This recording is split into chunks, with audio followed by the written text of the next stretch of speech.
ce qui se passe en Côte d'Ivoire. Pourquoi je vous en parle? Parce que c'est ainsi, dorénavant, le mouvement insoumis. Nous n'acceptons pas qu'on nous fasse des leçons sur le sujet, parce que celui qui est le responsable de la nouvelle guerre, le garde-chiourme de l'Europe, c'est des gens qui ont été financés, armés par l'Union européenne. L'Afrique a, pour une part de sa population, une langue en commun avec nous. Dans un discours explosif, un Français brise le silence et dénonce la participation de la France dans les attaques terroristes en Afrique.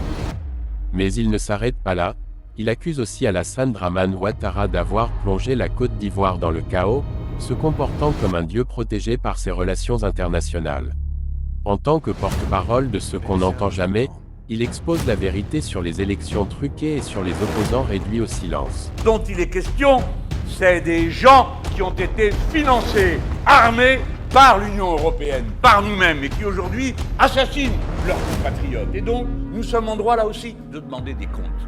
Alors, puisque j'en suis là et de demander des comptes, j'en demanderai volontiers à mon pays, voyant ce qui se passe en Côte d'Ivoire. Pourquoi je vous en parle? Parce que c'est ainsi, dorénavant, le mouvement insoumis est sans cesse sollicité. Vous devez dire quelque chose sur ceci, vous devez dire quelque chose sur cela. Et on le comprend. Et je suis en train de faire aussi rapidement que je le peux mon devoir, tout en cherchant à capter votre attention pour que vous compreniez pourquoi vous êtes concernés. L'Afrique a, pour une part de sa population, une langue en commun avec nous. Et une histoire, pas très réussie, mais une histoire en commun. Si bien que, d'une manière ou d'une autre, nous voici concernés par ce qui s'y passe. Et puis, cette histoire commune fait que des flux migratoires ont eu lieu, ont encore lieu, qui créent une nouvelle population française faite beaucoup de binationaux.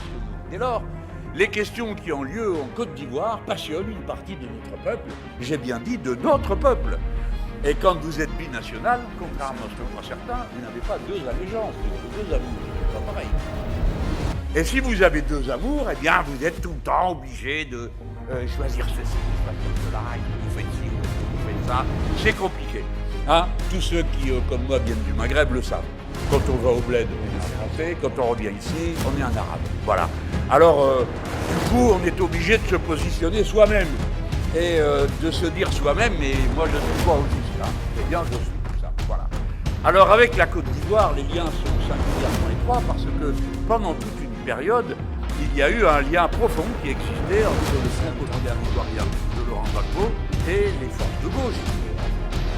Et puis, ce lien s'est perdu à mesure que le Parti socialiste, qui l'entretenait, le lien, eh bien, s'est dispersé là-dedans et a fini par s'intéresser à rien et à personne. Si bien que, comme le pouvoir en place tardait à être renouvelé par les élections, du fait de l'armée dans le pays, eh bien, la France est allée déloger le président en dehors de son mandat, en gros, si vous voulez, comme actuellement Zelensky, hein, qui est en dehors de son mandat, qui n'est plus président de l'Ukraine. Son mandat est arrivé à terme, mais on continue à le traiter comme un président, celui-là, on ne va pas le sortir de son palais. Mais Gbagbo aussi.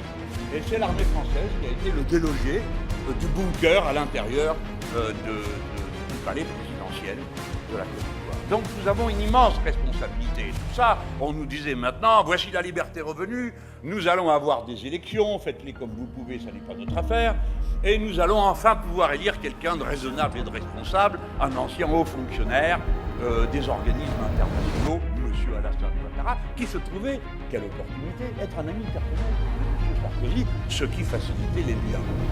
Si bien qu'avec un tel sponsor, et dans de telles conditions, il fut élu. Et une deuxième fois, et même une troisième, dans des circonstances qui, pour finir, ont paru un peu lourdes à tout le monde, notamment parce qu'entre-temps, on avait envoyé Laurent Gbagbo en prison, et que la prison, il y est resté quelque chose, 5 ou 6 ans, donc nous n'avons rien à vous reprocher qui relève de notre tribunal.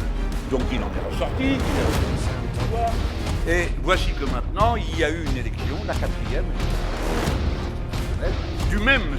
Alassane Ouattara, qui a réussi à avoir l'élection, une performance électorale que vous saluer, c'est-à-dire éliminer tous ces candidats en leur interdisant d'être candidats. Comme ça, le problème a été réglé.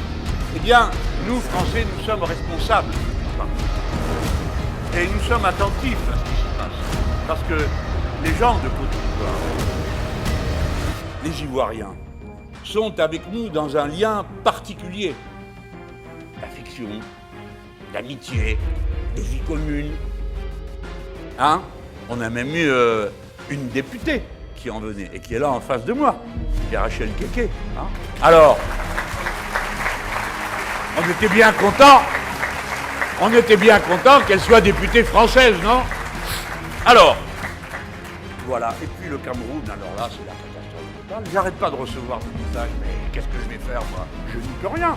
Je ne peux faire qu'une chose, c'est dire que je ne suis pas d'accord. Pourtant, le président Macron s'était rendu sur place. Le tyranno local s'appelle Paul Biya. Et ce Paul Biya est souvent en cure à Genève, si bien qu'une fois, quand il est rentré dans son pays, le journal avait titré, il n'a pas titré longtemps, il était écrit Paul Biya en visite officielle au Cameroun. Comme il était président, ça la foutait mal. Alors ça prouve que les Camerounais ont de l'humour, ce qui est vrai. Et Paul Biya, là, est candidat pour la 8e fois. Et ça ne le dérange pas d'avoir 92 ans pour affronter les rudes tâches qui se présentent devant lui. Alors voyez-vous, on peut là aussi dire que la France a une responsabilité, puisque le président Macron, qui auparavant est arrivé après l'avoir fait là-bas, et il arrive au Cameroun, où là aussi il se met à faire une sorte d'amitié au fils de M. Biya, et qui a été réélu avec donc tout ça, vous avez on peut dire ah mais c'est loin. Non, c'est pas loin, c'est tout près. Deuxièmement, tout ça va mal tourner. Et ça va directement concerner des millions d'hommes et de femmes qui sont liés à nous directement, soit par les liens d'immigration et liens de famille, soit parce que, procédant du même univers, nos intérêts se trouvent liés les uns aux autres. Et que si la France, entre-temps, n'a pas changé ses mauvaises manières, et si elle continue à ne traiter ces questions que comme si on était dans une sorte d'époque postcoloniale où on continuerait à décider de tout à la place des gens, sans que la nature de la relation soit claire, ça finira encore plus mal. Rappelez-vous comment, après avoir pris une décision qui était la bonne, d'intervenir pour empêcher des commandos armés de s'emparer du Mali, les Français sont arrivés là, l'armée française, avec une rapidité et une efficacité absolue. Et une fois qu'ils étaient là, nous avons été nous à dire, ben maintenant qu'on y est, il faut dire quand est-ce qu'on s'en va. Sinon, qu'est-ce qu'on fait là? On n'est pas chez nous.